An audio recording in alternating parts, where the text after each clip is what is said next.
Hello বন্ধুরা, তোমরা আজকে যে ভিডিওগুলো দেখতে পাবে সেগুলো একটু অন্যরকম ভিডিও, কারণ অনেক ধরনের কাজ মিলিয়ে মিশিয়েই আমি এই ভিডিওটা আজকে বানিয়েছি।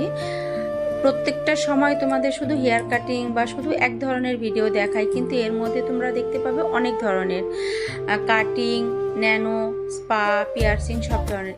এখন যে দেখতে পাচ্ছ এটা হচ্ছে স্পা হচ্ছে, তো ন্যানোর স্পা, এর মাসাজ হচ্ছে। ন্যানো করার পর প্রত্যেককেই আমরা বলি ন্যানো স্ট্রেটনিং বা স্মুথনিং, বোটক যাই করো না কেন, স্পা করাটা ভীষণ জরুরি। যারা অনেকেই করতে চায় না তাদেরকে বলি যে ঠিক আছে, তোমরা শুধু শ্যাম্পু কন্ডিশনারটা ব্যবহার করো।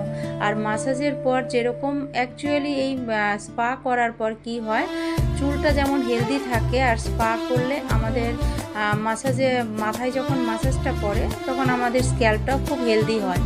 তো এতে কি হয়, হেয়ার ফলটাও কম হয়।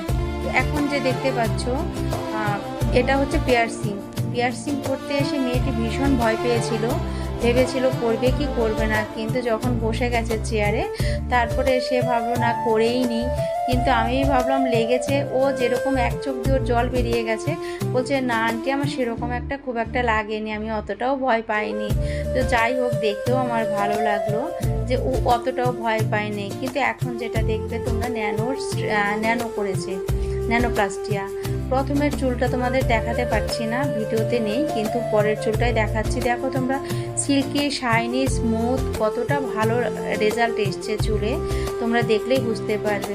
এখন যে বাচ্চা মেয়েটিকে দেখাচ্ছি, খুব ছোট কিউট একটা ছোট্ট বাচ্চা, সে এসছে আমার কাছে বাটারফ্লাই কাটতে।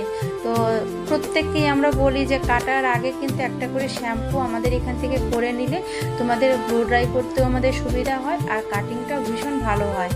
তো দুটো মিলিয়েই আমাদের কাজটা ভালো হয়। তো বাটারফ্লাই করার পর তোমরা কেমন হয়েছে তোমরা নিশ্চয়ই আমাকে কমেন্টে জানাবে।